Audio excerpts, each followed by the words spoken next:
Welcome back to Reunited States, the podcast where we bring rational dialogue back to our national discourse. From Manchester, New Hampshire, my name is Jesse Saywell.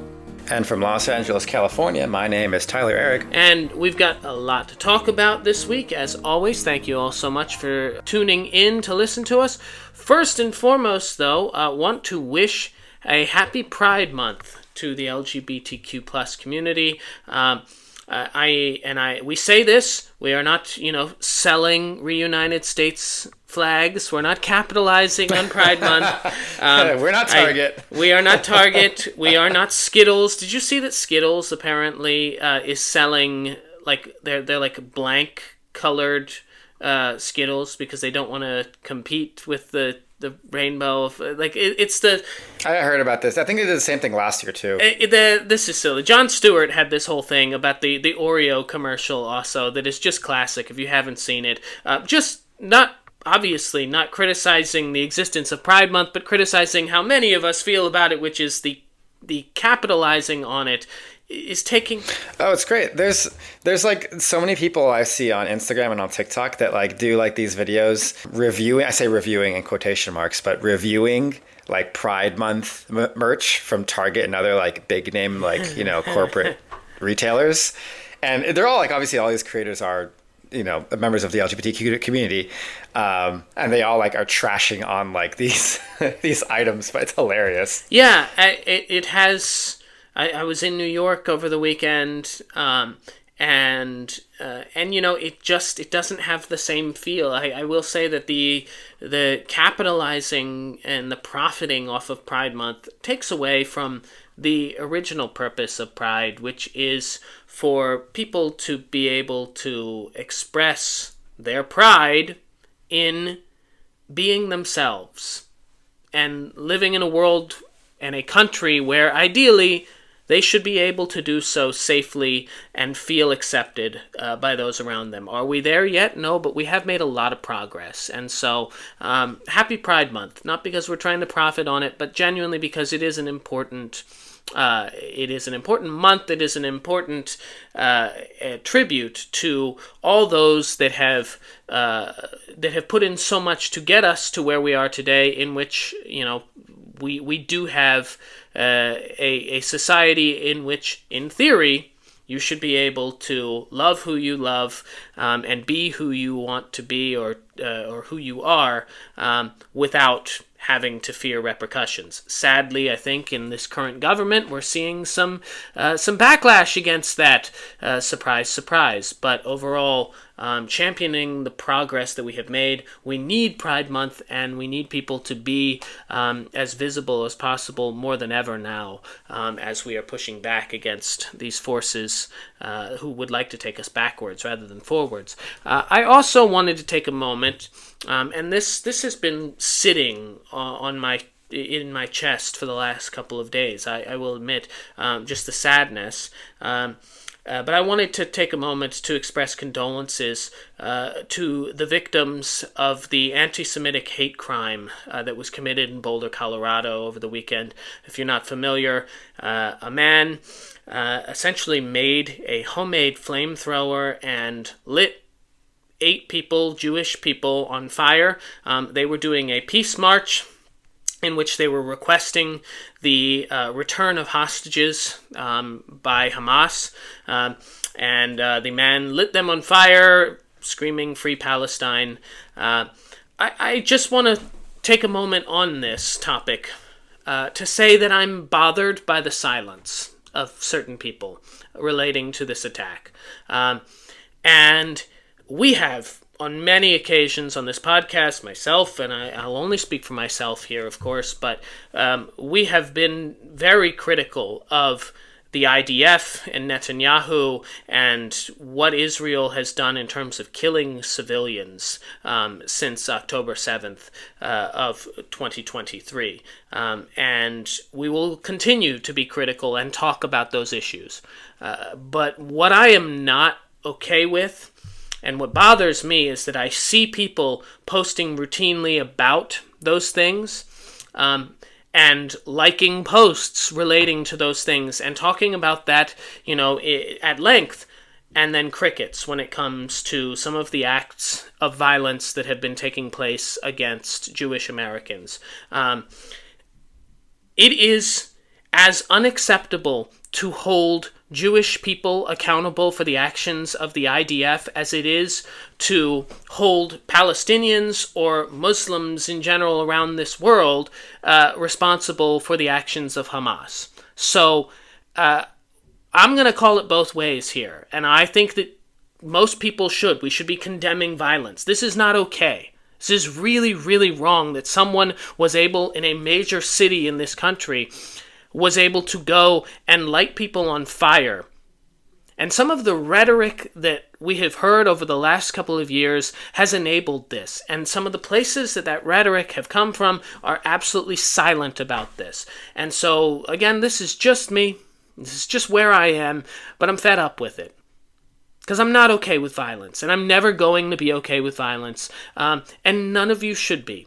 When we talk about reuniting the states, we always talk about bringing in rational voices and whatnot.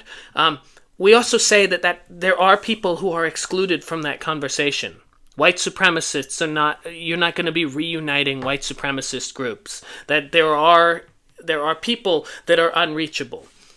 And I'm starting to think that on the left, there are people who are unreachable. And it's people who have, out of a care for a real issue, which is the people of Gaza, people of Palestine, and oppression and violence and women and children dying, have gone from that to thinking that it is okay to attack Jewish people at large. And that's not okay. And if you think that it's okay, if you feel uncomfortable making a post condemning somebody lighting people on fire, you need to really start rethinking your life. Because I don't want you in my camp. You, to me, are now behaving in the same way that a white supremacist group is behaving. You are finding a way to justify violence against another person, and I do not believe that that's okay. And certainly, these people who were peaceful, some of them almost 90 years old, who got lit on fire, it's unacceptable. And so my thing is, if you haven't posted about it, but you have posted a gazillion things about Gaza, you might want to just come out and say, this is not okay either. So that's my take on it. I had to get that off my chest because it has been bothering me. And the silence feels like it is echoing around me from certain people. And certain people who I suspect and know listen to this podcast. And so who I respect as people. And I know that they care about Gaza and Palestine for the right reasons. You have to call out violence on both sides. That's just the way it goes. It's the same argument we had about Luigi Mangione in December. It doesn't matter whether you like that guy Brian Thompson. Doesn't matter. Shooting him in the back of the head is cowardly and it's violent, and you can't condone that because it's a slippery slope from there. So, thank you, Tyler, for letting me go on my rant here about this. I feel very strongly about it, but first and foremost, my condolences go out to the victims and to the Jewish community at large, who feels, I know, feels very uneasy and concerned and scared about violence coming from multiple fronts now. That is something that we have to address, and we have to, as liberals, we cannot run from this issue. We have to be able to say that this is wrong. And so I hope that the Democratic Party will start to push back. That doesn't mean they need to be Zionist, pro-Israel people, but we are pushing back against violence. You can do one without the other. Yeah, I'm glad you mentioned it that way. And I think for a lot of people in today's day and age, I think it's very difficult for a lot of folks to play both sides of any table, especially politically. When you look, and this was honestly most apparent with the Gaza and Israel crisis, where what we saw on social media and what we saw in politics was people being unable to do anything other than choose one side of this war. Same thing with Ukraine and Russia, for that matter, although that was more one-sided than this. People are unable to choose something that's not an obvious team. I think that's part of what makes this conversation so difficult, and what's made this conversation difficult for the last few years now. This war has been going on, and for longer, since the Ukraine crisis started up again. Everything on social media is you are either pro-Israel or pro-Hamas, pro-Palestine, and a slim minority of people who are more than likely like us and like what we say here, a very slim people are actually truly pro-peace and not pro one side or one country over the other. And I understand why that might be difficult because of the way mainstream media has presented this crisis, because of the way people talk about it, the way leaders and senators talk about the issue. It's very difficult to not see it that way. And henceforth, it's difficult to take a stance that is something other than that, because then you are met with anger. If I say, I don't like what Hamas is doing in such and such, the assumption that people make about me is not that I am anti-terrorist organizations committing crimes and stuff. It is, you're pro-Israel. And therefore you are in favor of the murdering of, Gazan children and all this stuff, and Palestinians, and in favor of a diaspora of those peoples and everything like that. And vice versa, right? If I am making a claim, a post or something about the horrendous atrocities that Netanyahu is allowing to be done to the Palestinian people, then all of a sudden I am pro a terrorist organization. When in reality, our true belief, is that violence is bad, that there is evil in these governments, plural governments, that there's evil running these governments that must be stopped, and that the evil pouring from these governments, again, plural, is only resulting in the violence and fear that now their people across the globe have to deal with.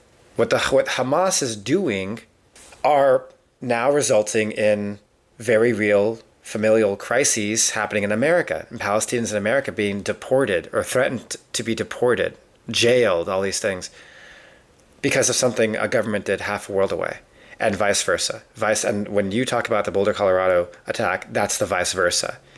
Netanyahu, an evil, vile villain, is allowing for these atrocities to happen. And because of that, we have now the innocent lives of Jewish Americans under threat of being burned to death. But it's difficult to say it that way, because the moment you open your mouth and you say, whoever you say is the bad guy first, even if you were going to say both of them are, the very first person you decide to chastise becomes becomes the opposite of the side that you're on in their eyes. And they will never see you as any different. And I understand how people are now finding it difficult to take a different stance, because that's the way the society has kind of made it to be. So the only thing we can really say about this is we have to shift the conversation to be about the problem we have with violence and with people in power, not about a country or a people or a culture. We have to be able to turn this against the people who are really responsible, which are these governments that are speaking on behalf of these people across the globe and resulting in real life death and violence. That's the only way we're going to get through this, because right now it's Palestine versus Israel, it's Jews versus Muslims, and that's not good. That's never going to help. all that will cause is misery and grief for the people who will be on the receiving end of violence from some extremist person or force.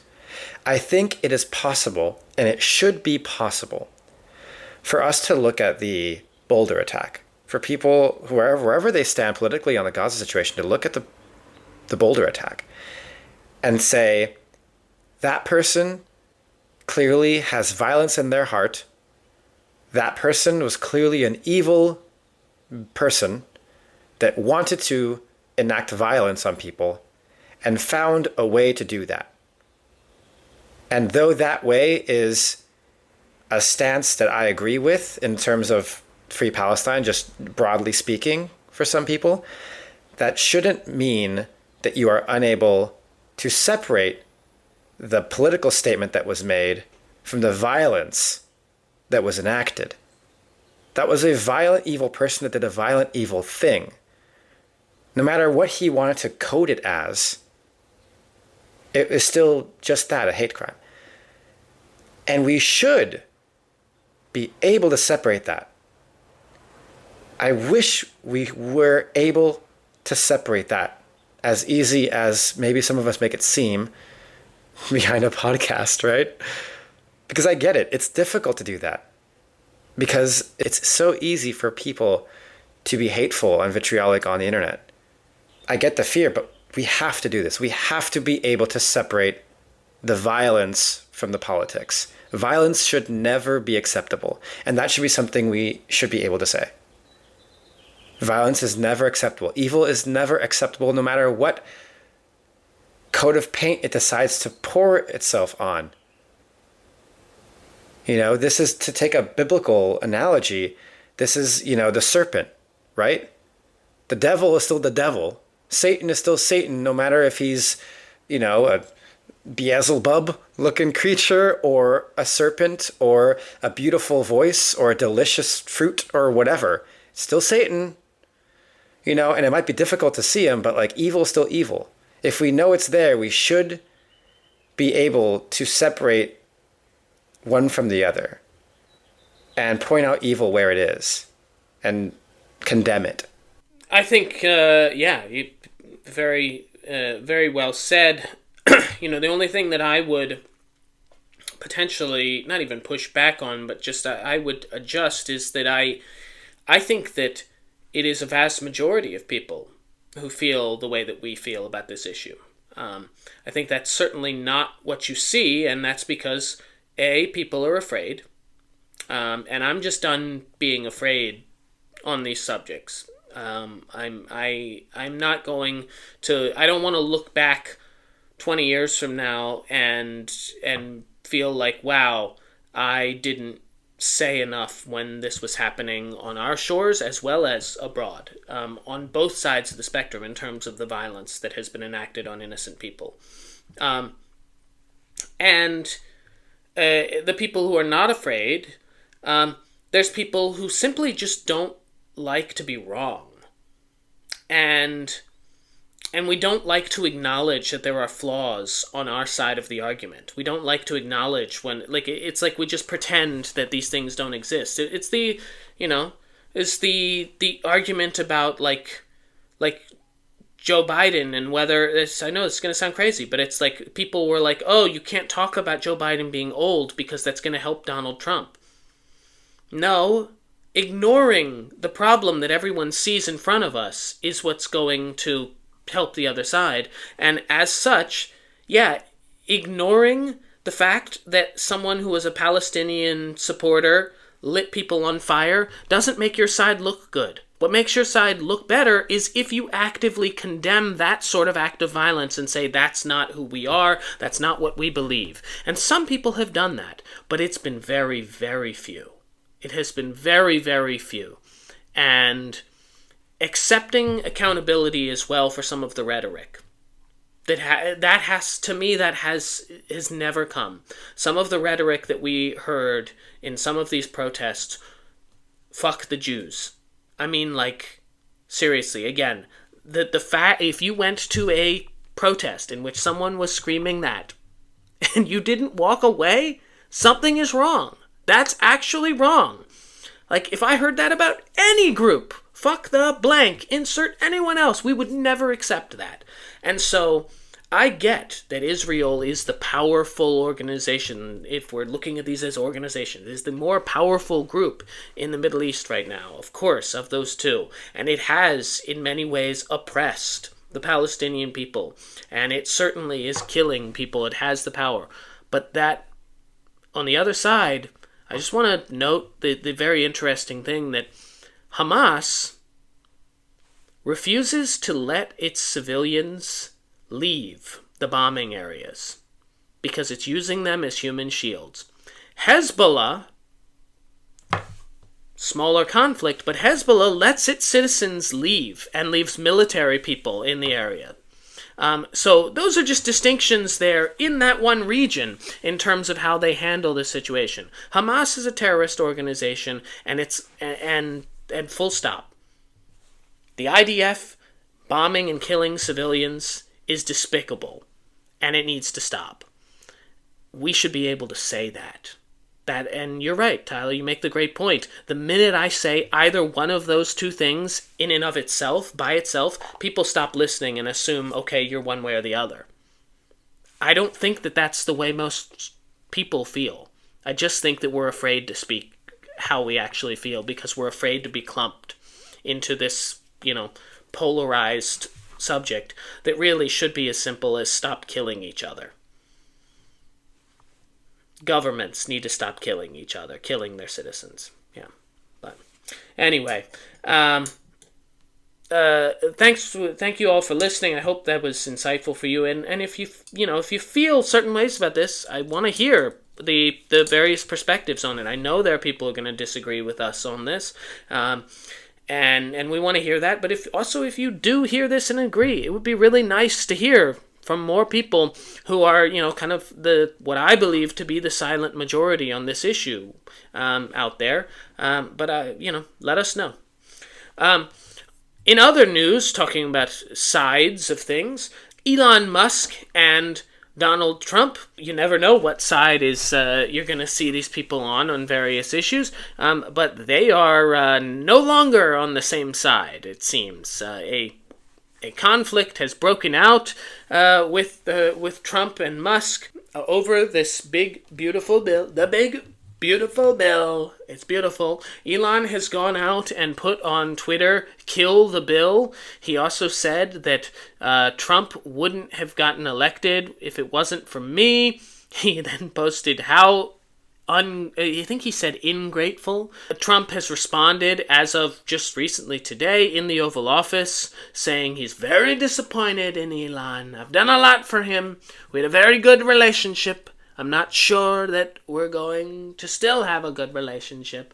The two of them are really at it, and Elon is now saying that he potentially wants to start another political party in America. Interesting that somebody who is, again, not a naturally born American citizen, ineligible to run for president. In case you're thinking he's going to run for president, he cannot run unless they, change the Constitution.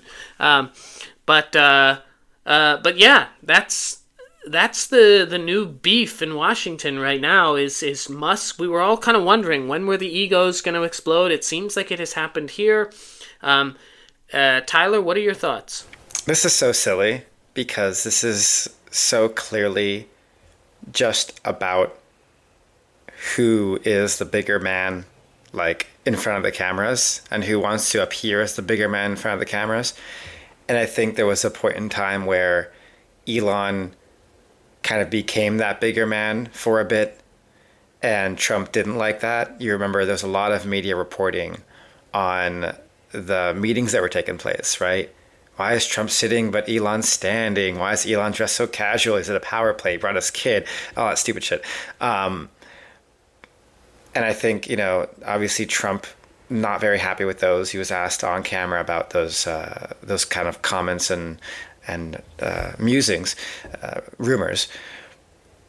And now Elon, again, spilling blood in the water, is going after Trump using kind of like that clout that he developed in DC to kind of dig more at him. And it's clear that he's doing it for political gain. What that political gain is, I have no idea. Like you said, he can't run for office, so I don't know what he hopes to gain from doing anything really political in nature, aside from money, which, again, he has the most of in the world.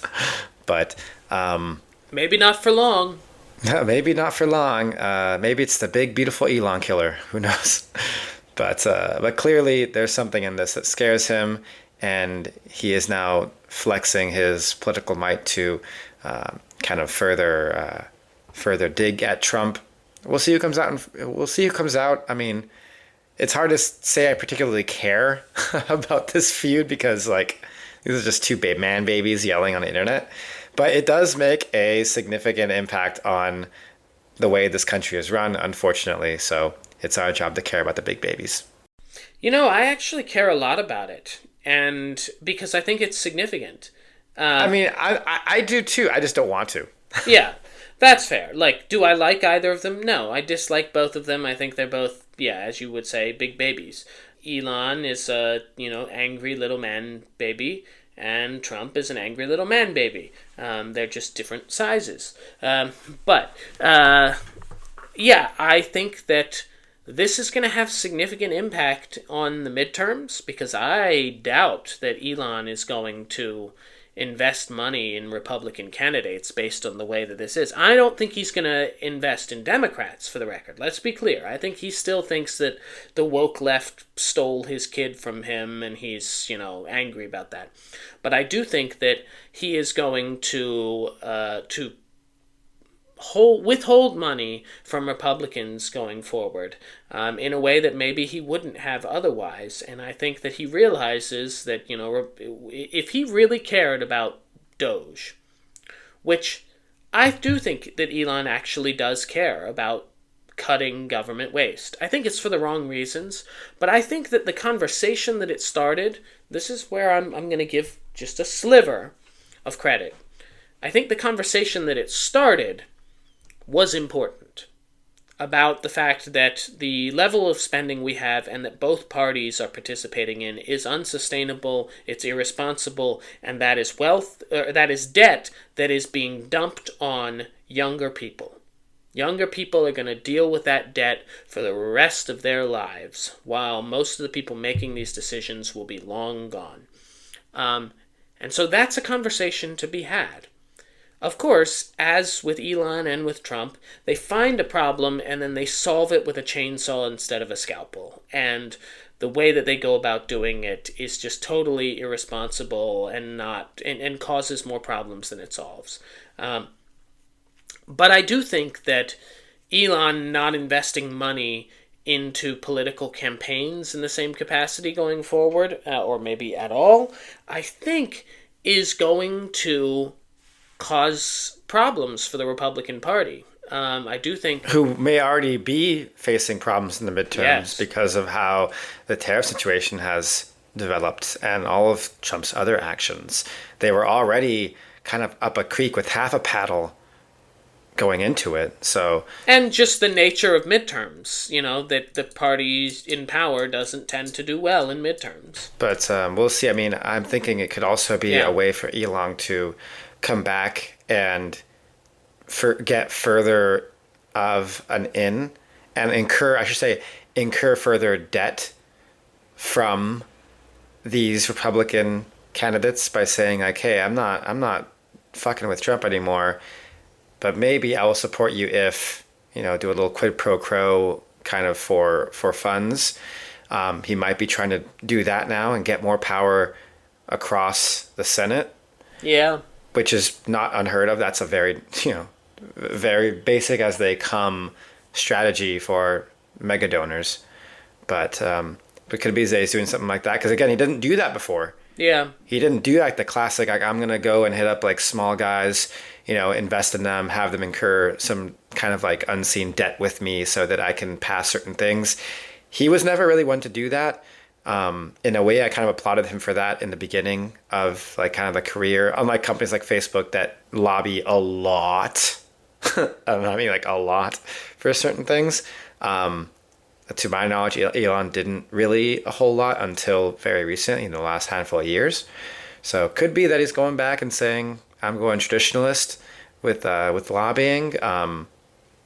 And maybe by then he finds some way to produce a candidate that he can shadow puppet, better than he could Trump to challenge him.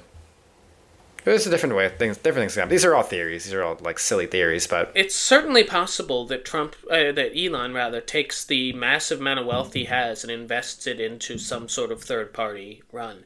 And the interesting thing, I have a friend of mine, I think I've talked about him on the podcast before, who really, really loved Elon for a very long time and has kind of had to jump ship off of Elon as he's became more racist, more visibly racist and more anti-Semitic and all of that. But he was texting me earlier today and he was just like, he shot himself in the foot. He now has pissed off both the left and the right, and he suspects that Tesla, the board, may want to try and get Elon out. I think that's going to be much more difficult than he anticipates, because I don't think Elon is going down without a fight from Tesla, and I don't think that most of them are going to want that sort of fight with the world's wealthiest man. They will. But they're not gonna. They can't do that. There's just no way. Yeah, it's anyone who's watched Succession. You know how hard it is to kick out a mogul from. And Elon is much younger. And Elon is much younger and doesn't have. There's no direct heir apparent. That's the reality with it. So, but. He has definitely, if the shares can start to fall significantly, if Tesla sales start to fall significantly, you might see that conversation come to a head. But to be honest, all this seems to be about for Elon, more than the Doge thing, is that this is cutting the electric vehicle subsidies. And that he's pissed off about that. And that's what Trump said in the Oval Office today, was that seems to be, Trump was like, we want all sorts of varieties of cars. We want gasoline, diesel. We even want hybrid cars. We want all diesel of them. Cars, Jesus. Yeah, I know, that was the funny thing. Trump doesn't know. What's us driving big rigs, like casually? Trump doesn't know what the fuck goes into a car. He knows nothing about it. Yes, but anyway, yes. So what a continuing situation, that relationship is going to be interesting, though, because it is two very powerful individuals, and I'm just going to sit back and eat my popcorn and watch, because they have no one to blame but each other for this. On another note, today, this is relatively breaking news, but there was a Supreme Court decision on Ames versus the Ohio Department of Youth Services, and this Supreme Court decision, which was a unanimous Supreme Court decision, kind of opens the door, makes it a little bit easier for people to claim reverse discrimination in the workplace. And Tyler, I know you're an HR guy. This is something that's very important to you. It's a topic that's very interesting to you. Can you explain this decision in a way that will make sense to our listeners and give them kind of the general sense of what this means, what the takeaways are from this, as well as, to me, I'm interested to hear your thoughts about this and get a better understanding of what this means. Yeah, so this is a very interesting case. I literally did not know this happened until, what are we at, like about 45 minutes ago. When I mentioned it. Yeah, when you told me, and I'm like, what? And looking into it, I was very surprised. I was like, wow, this is likely going to be all over my feed tomorrow, because It's so new.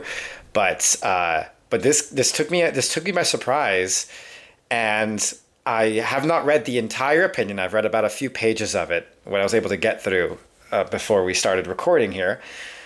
And this is a very, very interesting case. So To summarize it very briefly, Marlene Ames worked for the Ohio Department of Youth Services. She was a program administrator with the department, and in 2019 she applied for a newly created position in the company. And that position, she was interviewed for that position, but ultimately a different candidate was hired for that role. That candidate just happened to be a lesbian woman. Marlene Ames herself is a heterosexual woman. And that by itself doesn't seem like anything, right? So a few days after Ames is interviewed for this position, her supervisors removed her from her current role as program administrator, and she had to accept the demotion back to the secretarial role she had when she first joined. And then the agency then hired a gay man to fill the vacant program administrator position that she had just been demoted from. She then filed the lawsuit against the agency under Title VII, that's discrimination against a protected class, alleging that she was denied the managerial promotion and demoted because of her sexual orientation, specifically pointing out the fact that her supervisor, who was making a lot of these decisions, was also a member of the LGBTQ community. And that's kind of that's the case in a nutshell, right? And by itself, it seems, I understand it seems a little ridiculous. Like there's a million different reasons why somebody might be passed over for a role, and a million more reasons why someone would get demoted. And their sexuality probably one of the least relevant reasons in most cases, especially when that person is a member of the majority group in that protected class, in the circumstance, right, in the situation. But there's another part of this case. This is the part that the opinion of the court kind of stayed on for a while, or at least as much as I've read. And that is, and likely also the biggest reason why the Supreme Court decided to rule in favor of Miss Ames, despite the fact that every court up to this point had said no. And that is because of the rules in which are necessary in order for a petitioner, or in this case the plaintiff Ames, to bring this case in front of a court and litigate it. And that is a term called prima facie. And what that term means is, and this is for anything Title VII, anything discriminatory, prima facie means that the plaintiff needs to establish that there is some semblance of questionability behind a accused agency's actions that can be interpreted as being discriminatory in nature against a protected class as listed in Title VII. Normally, that is not necessarily the hardest thing to establish. In most discriminatory cases, all you have to do is point to something and say, hey, I am a member of this class. I applied to a position. I was passed over for somebody else who has virtually the same qualifications as me, but they're a member of a majority group within that same protected class, and that majority group may also be shared by the hiring person or the supervisor or majority of people in the company. And so presenting a case like that, just the way described, more than likely you can see some degree of prima facie in that there was an action that was taken and it's reasonable to suspect that there is that there can be discrimination involved. That does not mean that the person wins. That just means that you are allowed to take the case to court and then litigate it in a sense where you can provide, there'll be evidence collection and all that stuff, right? Exhibits and nonsense. Now, the district courts had denied her prima facie, said she did not meet the requirements for prima facie for her case up to this point. And when the Supreme Court looked at it, what they saw was that for somebody who is I say victim very loosely here, who is a quote unquote victim of reverse discrimination which is what this woman is claiming as the member of a majority group of a protected class, is that for a plaintiff, when they are a quote-unquote victim of a Title VII charge of a discrimination case, and they bring it forward, they have to establish an additional requirement above prima facie, which is a part of it, in order for the case to be accepted, which is not something that somebody who would be the victim of a discrimination case in which they are the minority group would need to fulfill. And that specific requirement beyond prima facie, which is reasonable doubt, is that they also have to prove that the agency or the department or the company in this case, the accused party, is a, and I quote, rare employer who discriminates against members of a majority group, end quote. They have to provide evidence that they are in fact one of these, whatever this rare employer means. It's not just good enough to say I was discriminated against. I also have to prove before it gets accepted that they're also really weird and someone who would do this and then say, oh, also I was discriminated against. So in this case, Marlene Ames successfully had prima facie, had the reasonable doubt part of it, but she did not fulfill the rare employer part of it. And that is why it came all the way to the Supreme Court, because no district accepted that she brought enough evidence to prove that secondary requirement. And the Supreme Court decision effectively says that that requirement is a bit too much and it's too difficult for people who are, and I say in quotes again, victims of reverse discrimination to be able to be able to actually bring a case to court, because it's just way too hard to fill that secondary requirement, and that secondary requirement should not be required for those cases, just as it is not required for a case of what is a more traditional discrimination case.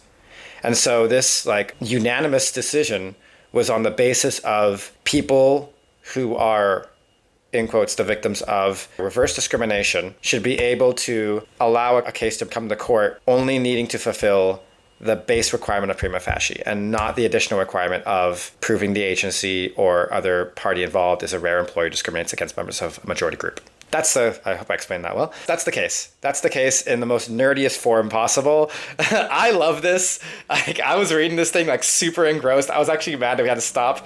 I had to stop reading this to record this episode because it's really, really interesting. It's super, super legal nerdy.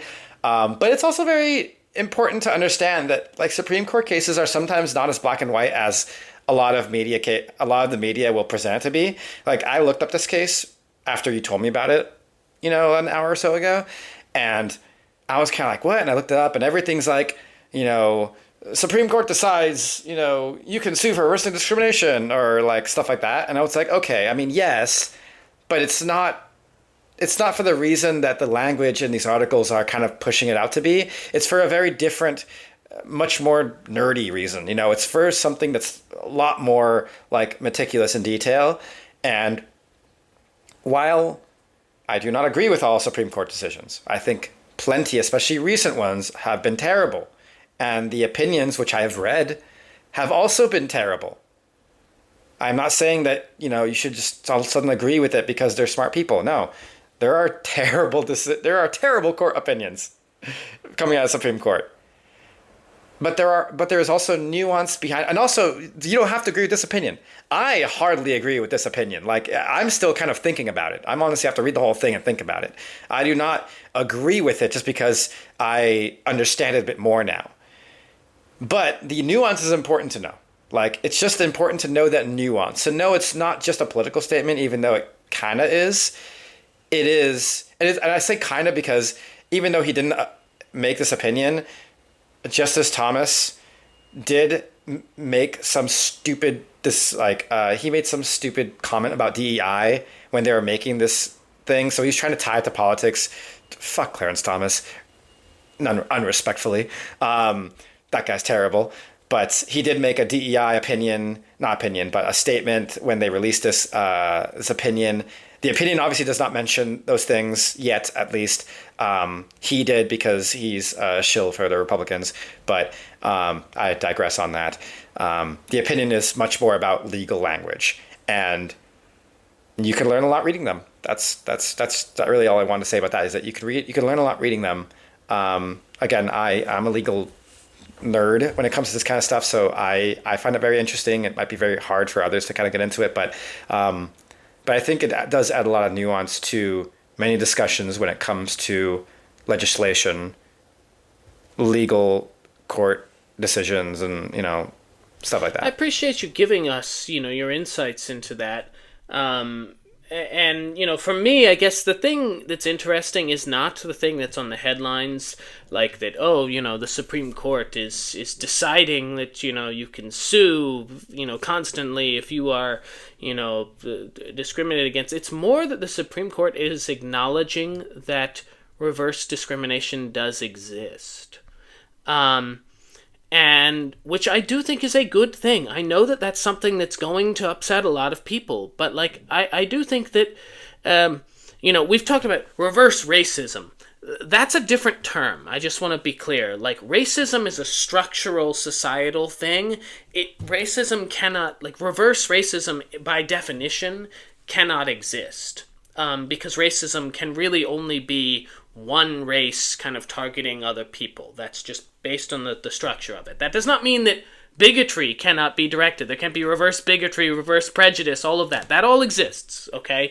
But reverse racism is not a thing. But reverse discrimination is a really interesting thing, because that is a plausible thing to exist in our society. And I think the acknowledgement that is the acknowledgement in a 9-0 decision that does exist, or that at least it could exist in society, will have some implications going forward. I don't know whether they're going to be good implications, but I'm with you. I don't think that this was the wrong decision to make. It seems from a legal perspective, this really is the only decision to make in this situation. Right, and again, this is not the thing that I want people to know. If you take away anything from this segment, especially when I'm looking at the articles in the media about this, if there's anything to take away from this, this is not, Ames won. Right. Now she claims, now it's proven without a doubt that she was she was discriminated against. That is not what this opinion is. That is not what came out of this. This is just, now you can sue them. Now you can make the case, which, to be honest with you, yeah, you should be able to make the case. That's kind of one of the guiding principles of this country, because nowhere else in the world can you litigate things as intently as you can in America. You can't do that anywhere else. And you should be able to do that. Yeah. No matter what the issue is, you should be able to litigate your grievances. No matter how ridiculous they might sound, you should have the right to do that. And this decision is really just saying, yeah, I realize that you guys inadvertently had this really, really annoying, difficult additional rule that nobody else had if you're trying to litigate something like this. And it's unfair to you because that hoop is really, really difficult to shoot through, and you should be able to litigate this claim. Yeah. Because clearly there's something there. You got prima facie. You just didn't get this arbitrary second thing. And if you got prima facie, to be honest with you, you should be able to litigate. And maybe it'll be determined that there was no reverse discrimination. I hope it is determined that there was no discrimination, that this chick just kind of, I don't know, maybe she sucks at her job or whatever, and maybe that's why they didn't hire her and why they demoted her. I don't know. I don't know what the facts of the case. I don't know this woman. I don't know her work habits. I don't know anything about her. I say I hope that's the case, because that would mean that there was no, there was no discrimination taking place, and obviously I'd rather have that be the case. Yeah. But yeah, again, it's, to me, it's just that the reality, they are saying that it could be. It could be. Then the fact that is a viable thing to say now, that it could be, you can sue on the basis of this, essentially, without, at the same level that you could, in claiming what we would, let's call it traditional discrimination, is interesting. It is interesting that you can do that, from a political perspective, it may have different ramifications, but just in a legal sense. Well, they're going to use it, right? It's going to be the right is going to use this. The left is going to hate it. They're going to use it as a sword and a shield, whatever. That is just going to be what it's going to be. Again, I want to make sure that at least our position here on this podcast is read the opinion, know the facts about it, know that your emotions will be targeted very soon. When this gets everywhere, your emotions will be targeted very soon. You will be convinced to act a certain way, to treat this case a certain way, and just please try your best to see through the emotional manipulation from the left and the right. Try to see the facts for what they are and not be, as the right likes to unfortunately say, a sheeple. That's all. That's all I hope for, right? Just please resist the temptation to give into emotions, resist the manipulation, because this will definitely be used that way, as most all cases are. But wow, great work. That's our legal expert, chief legal expert, Tyler Ehrig, coming to you from Los Angeles, California. All right, let's move on to our favorite segment, things we should all agree on. And I'd like to get started this week, if that's all right with you. So the things we should all agree on, for me, I want to look backwards before we look forwards. So in my estimation, there have been 3 really damning decisions made by the left in the last 10 years that have had serious repercussions for us on an electoral basis and inevitably impacted our lives. And those 3 decisions start with 1, Ruth Bader Ginsburg deciding not to retire when she had the opportunity in a Democratic Senate. Now, granted, that's just over 10 years, so give me a moment on that. Number 2 is Hillary Clinton saying baskets of deplorables. I think that was... I think that was a really, it sounded just like a bad gaffe in the moment. I think that set us up for a society in which she confirmed, in the minds of many people, that's the way the Democratic Party felt about them. And I think that the ramifications of that have led to not just Trump 1.0, but Trump 2.0. And corroborated by Biden's own gaffe of the garbage. Yes, wasn't helped by Biden saying garbage again last year. Just, again, these are, kind of tied in. And the third being Joe Biden deciding to run for re-election. And the cover-up that ensued from there to cover up his mental deficiencies and physical issues that were taking place and decline in mental acuity. I saw an article over this weekend that was a Washington Post opinion piece that said that talking about Joe Biden and debating this accomplishes nothing and that we need to let it go. And I understand that opinion. But we have to talk about this. And the reason we have to talk about it is I just named the 3 most devastating decisions, in my opinion, by the left in recent memory politically. The 3 ones that have had the most impact on our lives on a day-to-day basis. And 2 of them stem from older people who simply refused to step away. And it has damned us. It has changed the course of history. This cannot keep happening. So, respectfully to the Washington Post and to many people who feel that this kind of skewering of Joe Biden and his legacy and all of this is unhelpful, I disagree. We have to have this discussion, and we have to have it now because it keeps happening. At some point, someone has to plainly say it that Joe Biden holding on cost us everything. He couldn't let go. He had to run again, and because of that, because of pride, denial, or fear, Donald Trump is back. And it didn't have to go this way. There were off-ramps.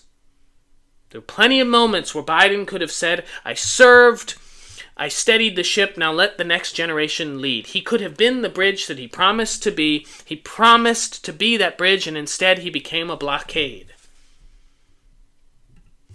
And so, when we look at Ruth Bader Ginsburg, I love Ruth. I love Biden. I've got a bobblehead of Ruth Bader Ginsburg to my left in my office. She is always with me, the notorious RBG. I love her. The day that she passed was one of the hardest days that I can remember. I sat in my car and I cried. And you know why I cried? It wasn't just because we lost a great American, but because her legacy was tarnished forever, and I knew it. Her legacy was tarnished because she didn't step away. She died under a Republican president, and a lifetime seat went to someone who would undo everything that she fought for. And what have we seen since then? Roe versus Wade. Gone. The list goes on and on. Well, I'm not going to depress you all with a list of terrible Supreme Court cases that would be different if Ruth still held that seat, or, as should be, a younger liberal justice still held that seat. This is a systemic issue, not just a personal issue. Because it is a personal issue. I hold both her and Biden, who I love, accountable for decisions they made that have negatively impacted our lives and will negatively impact our lives for generations. But we have no guardrails as a society against this. We have no built-in off-ramps, just people hoping they can hang on long enough. And whenever this comes up, the idea that I'm proposing, which is, let's be clear, term limits and mandatory retirement ages. This is what I believe, genuinely in my heart of heart, and I think the Democratic Party needs to be pushing this, and it's going to piss off some people, and I don't care, because the Democratic Party needs to be shaken up like you're shaking up an Etch-a-Sketch. Whenever this comes up, someone says, but some old people can still do the job. They reference people like Bernie Sanders. I get it. But that's the same argument that gun owners make about gun control. Why should responsible gun owners be penalized for the reckless ones? Because the consequences of getting it wrong are catastrophic. You only need one bad outcome, one moment of frailty, one misstep, and boom, everything shifts. And so yeah, there are plenty of people, maybe the majority of people, who can responsibly own an AR-15 in this country. But there's a small fraction of people who are using those guns and they are killing people. Large numbers of people. And so yeah, you do have to give up some of your rights for the larger safety of everyone. And so older politicians and older leaders need to be able to give up some level of power. There needs to be an expiration date on power, because if there is not, you get a situation where we might have someone in the White House who is physically or mentally incapable of making a decision. And God forbid, what if they made the wrong decision? We worry a lot about youth in this country. You know, we worry about youth drivers, teen drivers.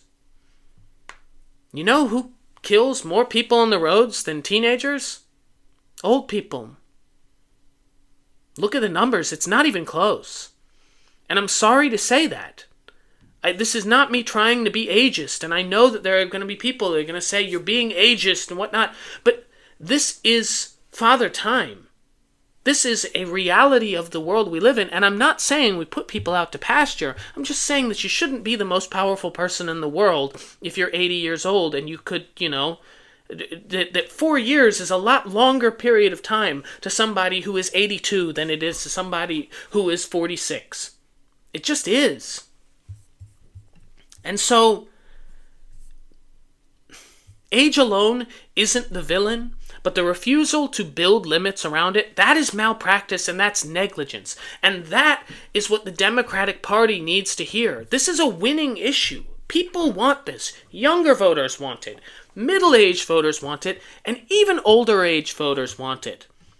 You know what? My dad is 70-something, a lifelong Democrat. My dad openly says he should not be eligible to be president of the United States. Not because he's not doing well. He's doing very well, both mentally, physically, all of it.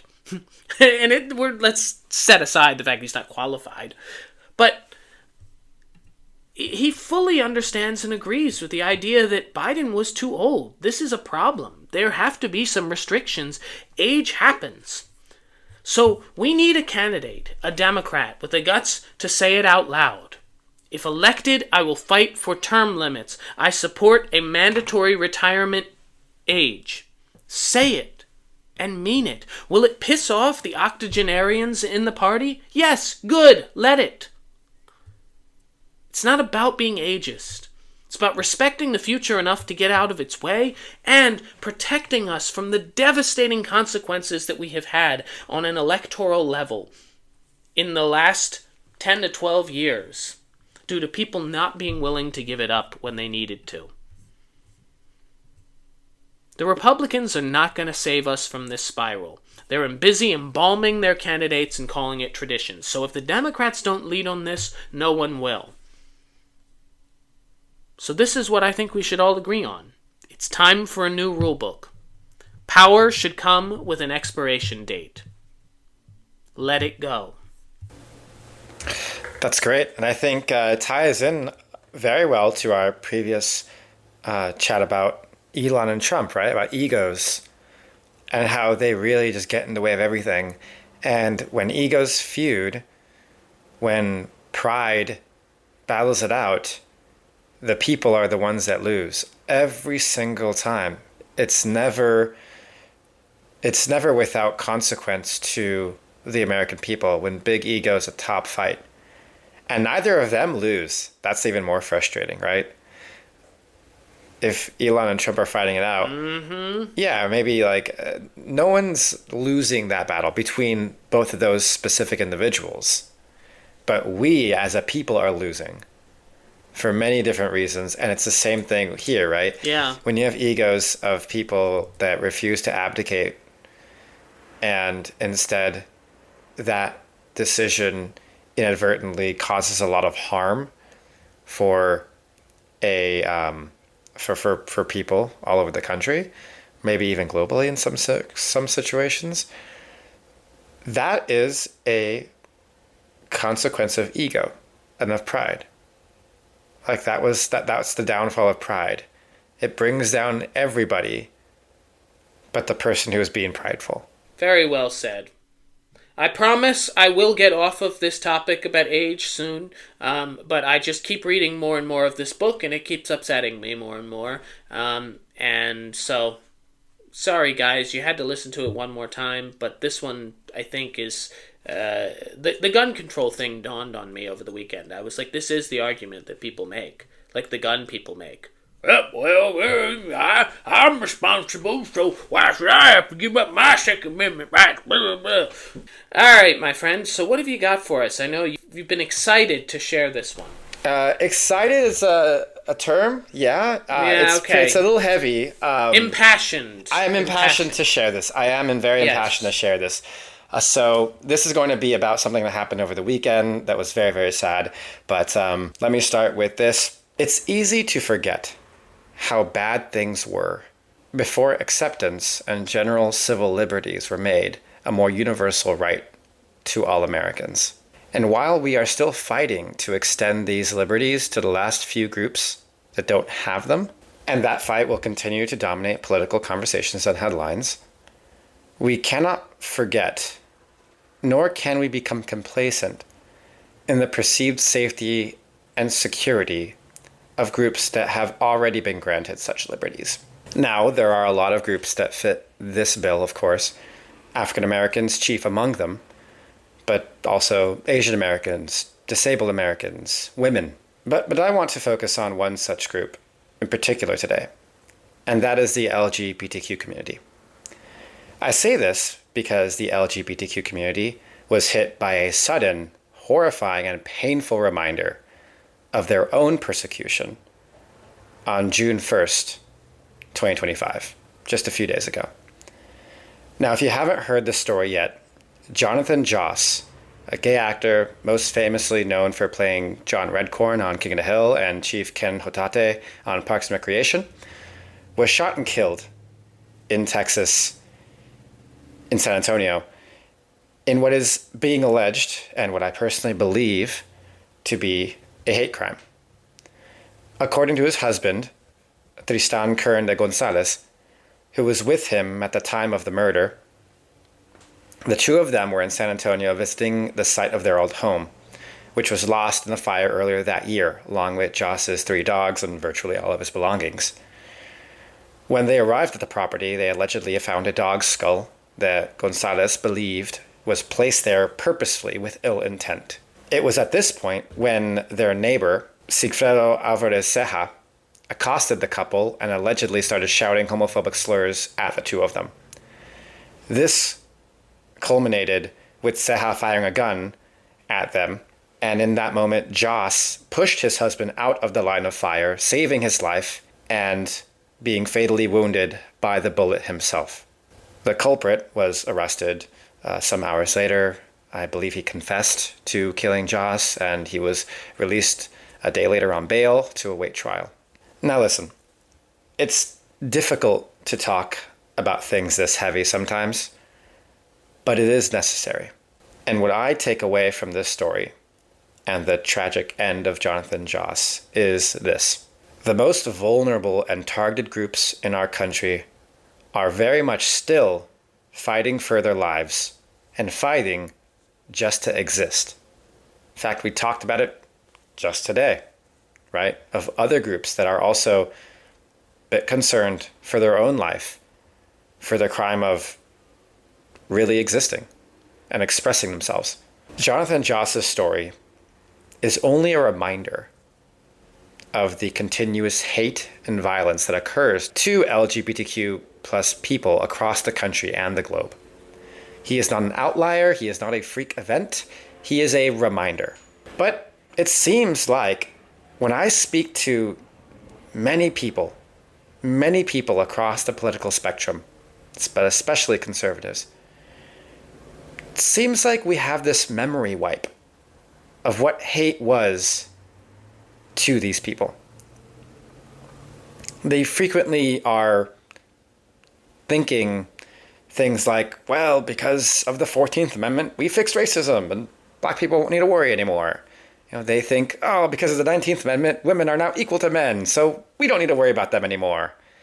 And most recently, of course, people think, well, Obama legalized gay marriage, so they no longer have to be worried about being persecuted or sequestered away. Most of you listening, I'm sure, understand these arguments to be a crock of shit. Safety has never been guaranteed to any of these groups, no matter how much legislation has been passed on their behalf. But most people, no, most Americans are selfish by their very nature, and as such have decided that by forgetting the past because of a court decision or thinking that a single presidential act has the power to cure violent prejudice, they are relieving themselves of a guilt or concern they'd rather not have. And this is where the danger truly lies, because many of the people that would rather forget are themselves often perpetrators of that very same prejudice. And we cannot allow ourselves to fall victim to the dangers of historical amnesia. These people need help, not physical help, not fiscal help in most circumstances. They need you to remember and to stand with them, to not let their cries of help and pain and death fall on deaf ears. Reuniting the states starts with remembering the states and their history. It starts with supporting the states and those in them. It starts with your neighbor and your neighbor's neighbor, and so on and so forth. Difficult? Yeah, super difficult. Maybe even impossible to some. How can I talk to a Trump supporter? How can I talk to a far left socialist? Many people say. But no matter what you say, the responsibility is still on us to try. Because unless you are the victim of a hate crime, you have the power to steer the direction of hate. Your actions or inactions will steer the direction of hate, whether you intend to or not. And so I beseech you now to do the right thing and to stand with those who would be persecuted for the crime of existing. For their battle will never ever truly end. And it's our responsibility to ensure that that is never forgotten and that we never in turn leave them behind or think it's okay to leave them behind. That's what I got for you. Very lovely. Very, very lovely and very important.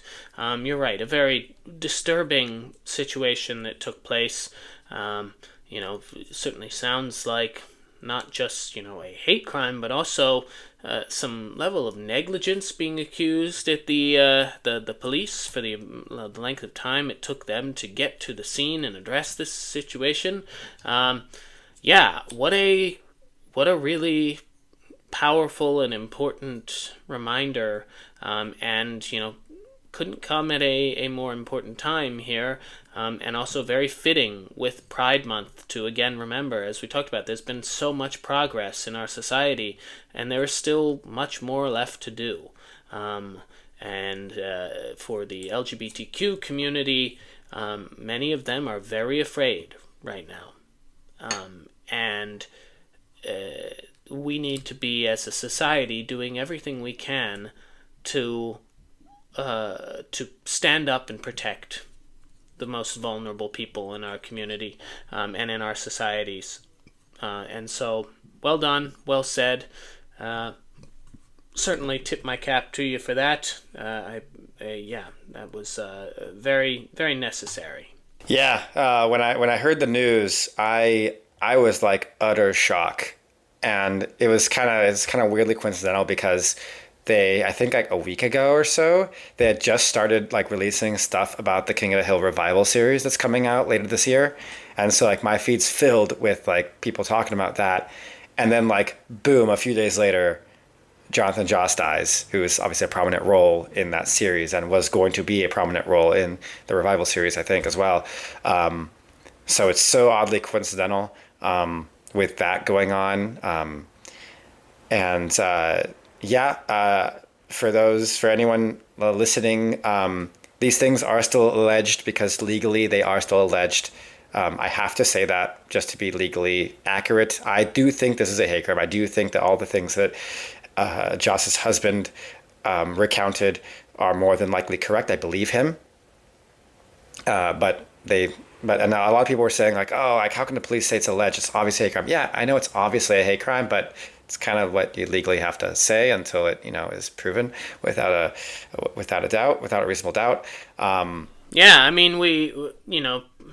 Diddy was allegedly a bad guy. Yeah, but I see a lot of people who are like, oh my God, like shame on them for saying alleged. I'm like, dude, they have to, like, I get it, like, but they have to. That being said, there is more evidence coming out in support of this being a legit hate crime. I think there was a history between Joss and Seha in which they have argued in the past when they were neighbors. And Seha has been observed by other witnesses as well using homophobic slurs to against Joss and stuff like that. So there's a lot more coming out that kind of solidifies this as a crime of hate against the LGBTQ community. So, but we'll see how that develops. Obviously, our hearts are with Gonzalez and the families of the victim and everything like that. But just as if we needed more painful reminders of hate, But on that note, I think we'll leave you guys there. Thank you so much for listening. We really appreciate you. We really appreciate everyone who sticks with us every week and takes the time to engage with us on social media and other platforms. Please continue to do so. If you like the podcast, please follow it wherever you listen to your podcasts. Heart it, like it, whatever form of approval you can can give. But if you don't like it, please do that too. You know, if there's a thumbs down option and you don't like it, hit that thumbs down option. Message us. We would love to engage with you. You see us engage every week. And, you know, we like challenging some other opinions and bringing them on. Again, that's what Reunited States is all about, right? About, you know, it's about the secondary, tertiary opinion. So please reach out, whether you like it or not. Please reach out. Love to see it, love to hear it, love to engage. And from Los Angeles, California, my name is Tyler Ehrig. And from Manchester, New Hampshire, I'm Jesse Saywell. And this has been Reunited States. Please follow us on Instagram at Reunited States Pod. When the whole world has got you down, and there's no one else around, turn that frown right upside